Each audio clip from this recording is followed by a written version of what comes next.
Hello student, class 10th का social science का question paper है। 3241 कोड है, सेट 1। तो 32-4 जिनका भी कोड है, चाहे सेट कोई भी हो, 1 2 3, अपने आंसर्स चेक कर सकते हैं। इसका सोल्यूशन करने जा रहे हैं अब हम। एंड एग्ज़ाम कैसा गया कमेंट करना। सीबीएसई बोर्ड एग्ज़ाम 2025 का ये क्वेश्चन पेपर है। तो चलिए स्टार्ट करते हैं इसका सोल्यूशन। तो ईजी था, हार्ड था, आपका सेट कमेंट करना। तो ये इसके सेक्शन ए के क्वेश्चंस है। तो हम हिंदी मिक्स इंग्लिश में स्टार्ट करेंगे इसके सोल्यूशन। अदर कोड्स के भी सोल्यूशन आपको मिल जाएंगे, लिंक डिस्क्रिप्शन में है प्लेलिस्ट का, तो चेक कर लेना। तो सबसे पहले इसका सेक्शन ए देखेंगे। सेक्शन ए क्या था? Why was the first question, why was the silk route considered a good example of vibrant pre modern trade, choose the most appropriate. तो जो सिल्क रूट था वो वाइब्रेंट प्री मॉडर्न ट्रेड का example कैसे था? तो इसके ऑप्शंस थे आपके, due to movement of silk cargo, या फिर flow of silver and gold, या चाइना एंड ऑस्ट्रेलिया की लिंक होने के कारण, या फिर ट्रेड एंड कल्चरल एक्सचेंज के कारण। तो क्योंकि ट्रेड एंड कल्चरल एक्सचेंज होता था इस रूट में, इसलिए ये वाइब्रेंट प्री मॉडर्न ट्रेड का एग्जाम्पल था। तो ऑप्शन डी इसका करेक्ट आंसर है। किस किस बच्चे ने ऑप्शन डी पे टिक किया है उनका बिल्कुल ठीक है, ऑप्शन डी इसका आंसर है। ठीक है, तो फर्स्ट का आंसर क्या है? Due to trade and cultural exchange के कारण ही इसको हम क्या कहते थे? Vibrant pre modern trade. Next question देखो, next question number 2, how did the British East India company use print culture to promote its interest in India? तो कैसे उन्होंने, ब्रिटिश ईस्ट इंडिया कंपनी ने प्रिंट कल्चर को promote किया, use किया print culture को अपने इंटरेस्ट को इंडिया में प्रमोट करने के लिए? तो उन्होंने क्या किया था? उन्होंने इंडियन न्यूज़पेपर को सेंसर कर दिया था, रुकवा दिया था, ताकि उनका प्रिंट कल्चर प्रमोट हो। ठीक है, मतलब उनका जो इंटरेस्ट है वो प्रमोट हो, तो इस तरीके से। तो ए ऑप्शन इसका आंसर है। किस किस बच्चे ने ए ऑप्शन पे टिक किया है कमेंट करना। तो सेकंड का आंसर आपका ए ऑप्शन है, by censoring the Indian newspaper. Next question देखेंगे। तो यहाँ पे ये पिक्चर से रिलेटेड क्वेश्चन है, इसको अभी हम करते हैं।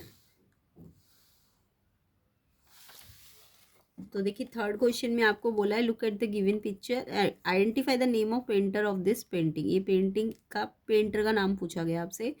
तो ये आपका है पेंटर का नाम है अबिंदर नाथ टैगोर। अबिंदर, ए अबनिंद्र अबनिंद्र नाथ टैगोर। बी ऑप्शन इसका करेक्ट है।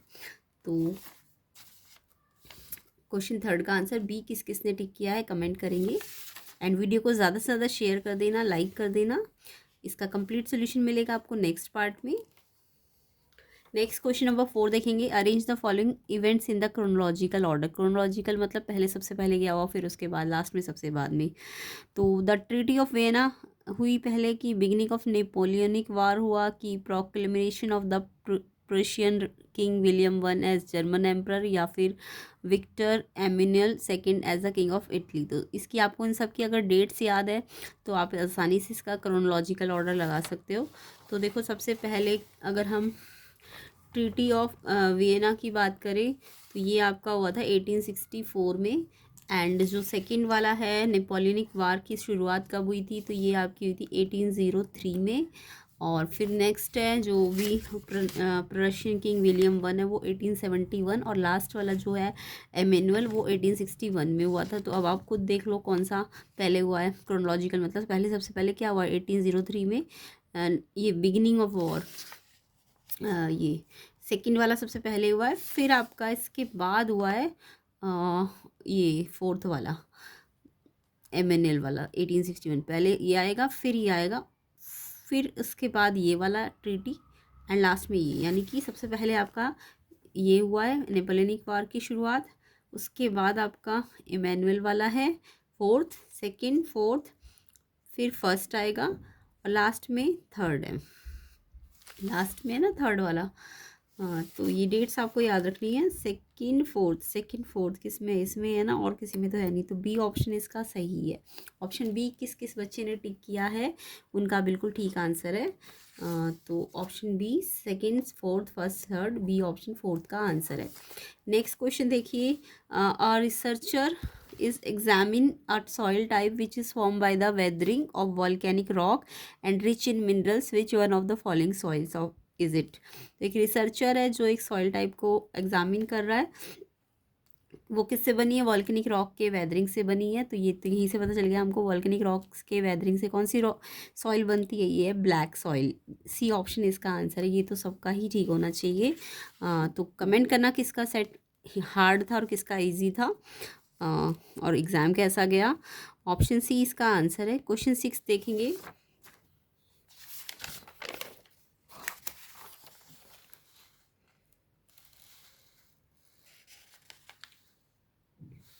सिक्स देखिए, आइडेंटिफाई करना है the crop with the help of information given in the box. तो यहाँ पे क्रॉप एक कैश क्रॉप है, मेजर कैश क्रॉप है। उसके अलावा ये कर्नाटक तमिलनाडु में होती है। उसके अलावा ये अरोमा के लिए फेमस है, इसको इसके अरोमा के लिए जाना जाता है। तो देखो अरोमा से ही आपको समझ आ गया होगा। और कैश क्रॉप, तो अरोमा और कैश क्रॉप इसमें से किसका है? अरोमा कॉफ़ी कैश क्रॉप भी है और अरोमा भी है, और कर्नाटका तमिलनाडु में होती है। तो बी ऑप्शन इसका करेक्ट आंसर है। तो किस किस बच्चे ने बी ऑप्शन पे टिक किया है? बिल्कुल ठीक है उनका, कॉफ़ी। तो बी ऑप्शन कॉफ़ी इसका आंसर है 6 का। नेक्स्ट क्वेश्चन देखिए। नेक्स्ट क्वेश्चन नंबर 7 है, मैच द फॉलोइंग। कॉलम 1 को कॉलम 2 से मैच करना है पहले, और फिर उसके बाद मैच के बाद आपको 4 ऑप्शंस दिए हुए, उनको बताना कौन सा करेक्ट मैच है। तो कॉपर कॉपर आप सबको पता है किस में यूज़ होता है? ये आपके इलेक्ट्रिक केबल्स में यूज़ होता है, तारों में, है ना। एंड यूटेंसिल्स भी बनते हैं इसके। तो कॉपर तो आपको पता ही होगा। फर्स्ट का ए का थर्ड आ जाएगा। अब ए का थर्ड किस में है? ए का थर्ड देखो, ए का थर्ड सिर्फ इसी में ही, और किसी में तो है नहीं। तो यही वाला ऑप्शन आंसर होना चाहिए, बाकी भी मिला लो। बॉक्साइट एल्यूमिनियम का और होता है ना, तो एल्यूमिनियम वाला में आएगा। बॉक्साइट का एल्यूमिनियम, यस। बी का फोर्थ। उसके बाद माइका क्या होता है? ये इलेक्ट्रॉनिक इंडस्ट्री में यूज़ किया जाता है। सी का सेकंड, यस इसमें भी यही है। एंड डी का मैग्नीज का, ये आपका स्टील पेंट्स में यूज़ होता है। तो यही वाला ऑप्शन ठीक है इसका, डी ऑप्शन इसका आंसर है। तो डी ऑप्शन किस किस बच्चे ने टिक किया है? ऑप्शन डी ये करेक्ट आंसर है इसका, ठीक है। तो ऑप्शन डी 7th का आंसर है। आई होप सबका यही हो। नेक्स्ट क्वेश्चन देखो, पता चल गया ना, डी ऑप्शन आंसर है। 8th देखिए, एजर्शन रीजन बेस्ड क्वेश्चन है। एजर्शन ने द फ्रेंच स्पीकिंग कम्युनिटी जो थी वो रिच थी डच के कंपैरिजन में बेल्जियम, डच स्पीकिंग कम्युनिटी से बेल्जियम में। तो यस, बेल्जियम में ज़्यादातर लोग जो फ्रेंच स्पीकिंग थी वो रिच होती थी, डच स्पीकिंग कम रिच होती थी, पुअर होती थी वो। तो फ्रेंच स्पीकिंग बिल्कुल ठीक है, ए ऑप्शन। एजर्शन ठीक है। रीज़न देखो, डच स्पीकिंग कम्युनिटी को बेनिफिट मिले थे economic development and education much later. हाँ, बहुत बाद में मिले थे वो, मतलब पुअर इसलिए रह गए क्योंकि उन्हें बहुत बाद में इनके बेनिफिट मिल रहे थे। इकोनॉमिक डेवलपमेंट एजुकेशन उनको बाद में मिली, बहुत बाद में मिली, जिस रीज़न से ही इनकी ये जो थे पुअर थे। तो ये एक्चुअल में एक्सप्लेन भी कर रहा है इसको, क्यों डच स्पीकिंग पुअर थी और फ्रेंच स्पीकिंग रिच थी, क्योंकि उनको डच स्पीकिंग वाले लोगों को बेनिफिट्स नहीं मिले थे बहुत जल्दी। तो इसलिए एजर्शन रीज़न ठीक भी है और रीज़न एक्सप्लेन भी कर रहा है। तो इसलिए ए ऑप्शन इसका आंसर है। ऑप्शन ए इसका करेक्ट आंसर है, यानी कि एजर्शन रीज़न करेक्ट भी है और रीज़न एक्सप्लेन भी कर रहा है। तो आई होप सबने ए ऑप्शन पे टिक किया होगा। नेक्स्ट क्वेश्चन देखो,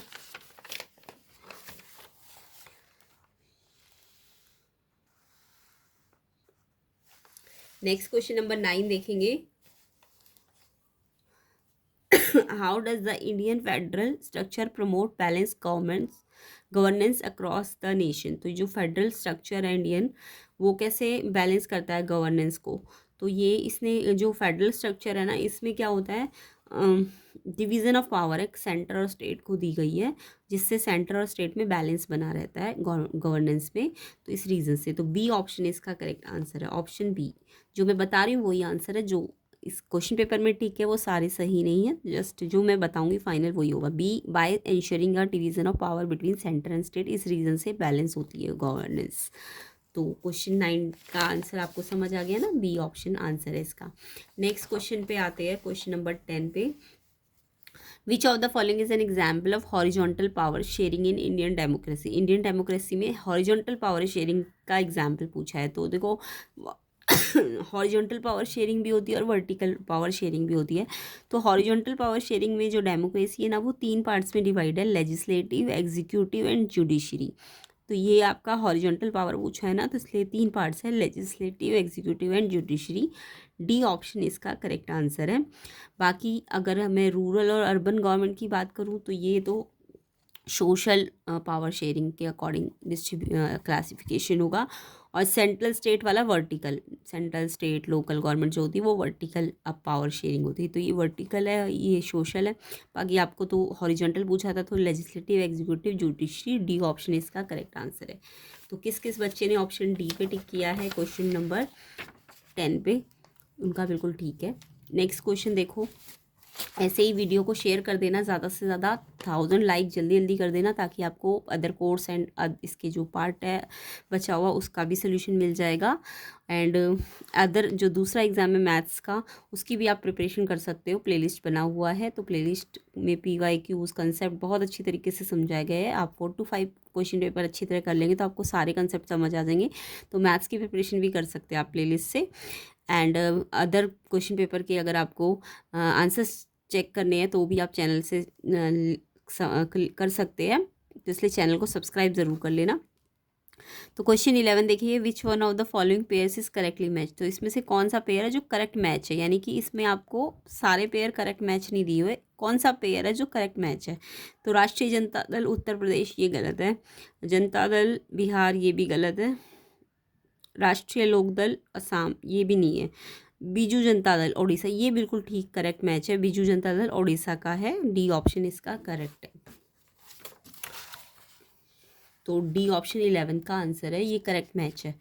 नेक्स्ट क्वेश्चन देखिए, question number 12। In a democratic country the government adopt करती है economic friendly environmental friendly policy with the help of citizen and experts. तो कौन सा पॉजिटिव आउटकम होता है इस प्रोसेस के थ्रू, जैसे गवर्नमेंट क्या करती है, इन्वायरमेंटल फ्रेंडली पॉलिसी लाती है, तो उसको किसका फ़ायदा मिलता है, क्या पॉजिटिव आउटकम बनता है। तो इसका ऑप्शन बी है, citizen feel empower to determine policy, B option इसका आंसर है। ऑप्शन बी पे किस किस बच्चे ने टिक किया है उनका बिल्कुल ठीक है। तो B option citizen feel empowered to determine policy 12th का आंसर हो जाएगा। नेक्स्ट क्वेश्चन पूछा है 13। In which year the constitution amendment providing 33% reservation of women. तो 33% रिजर्वेशन या रिप्रेजेंटेशन वुमेन का किस ईयर में दिया गया था। तो इसका आंसर 1992 है, सी ऑप्शन आंसर है, 1992 इसका आंसर है। तो सी 1992 किसने लिखा है कमेंट करके बता देना। एंड वीडियो को ज़्यादा से ज़्यादा शेयर भी कर देना फ्रेंड्स को।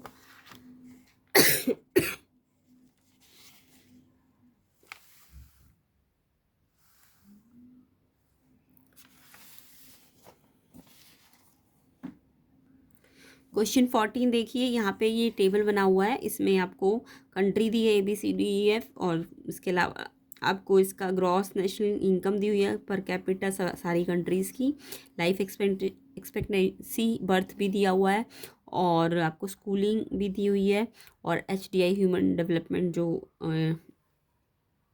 इंडेक्स होता है वो भी दिया हुआ है।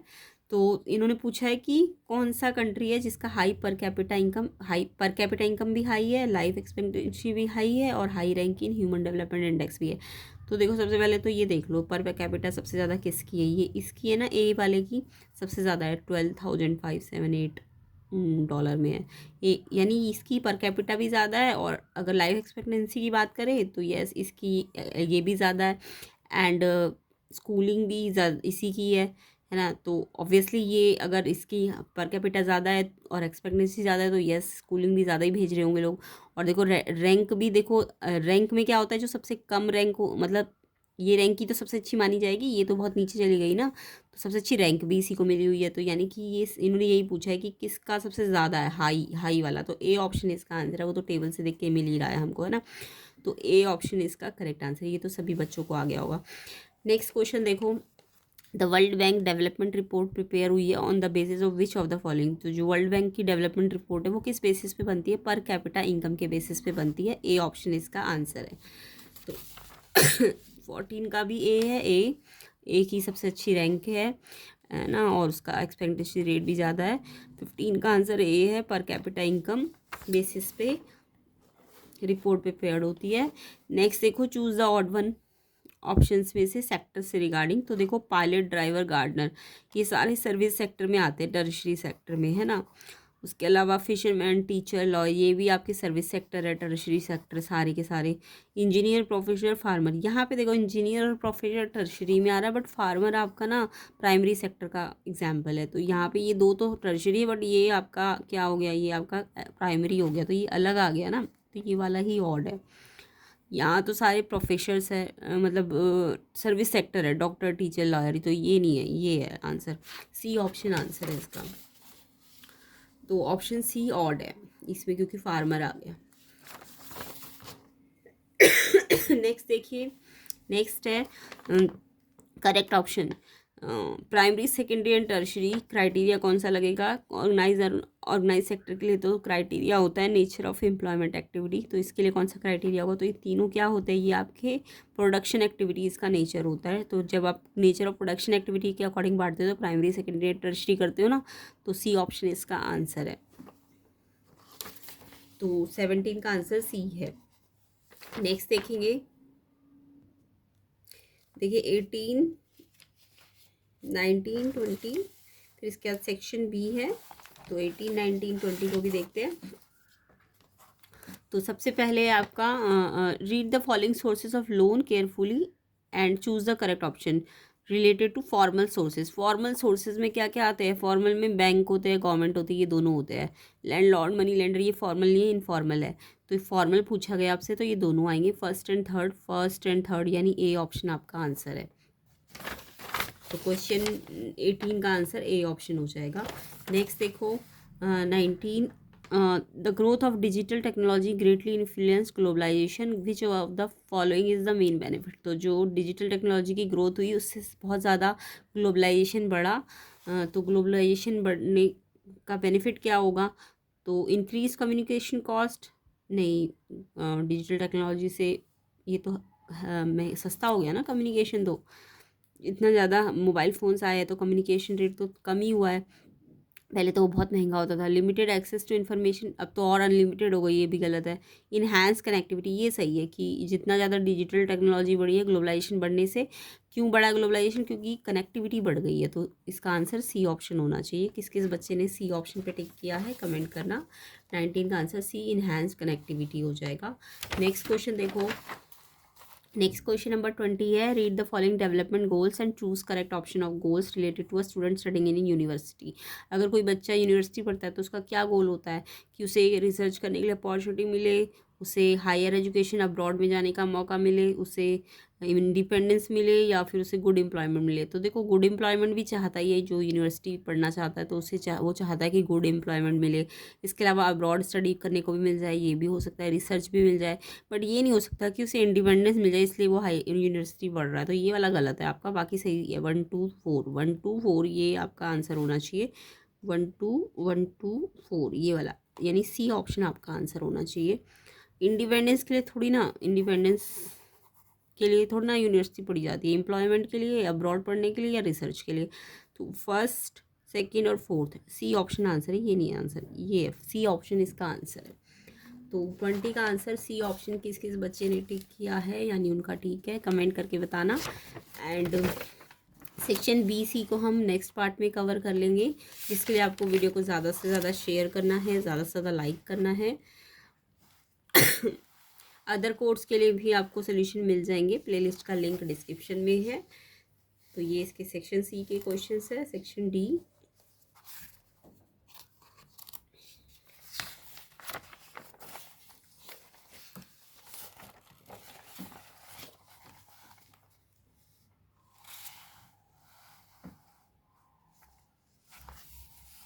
Section E,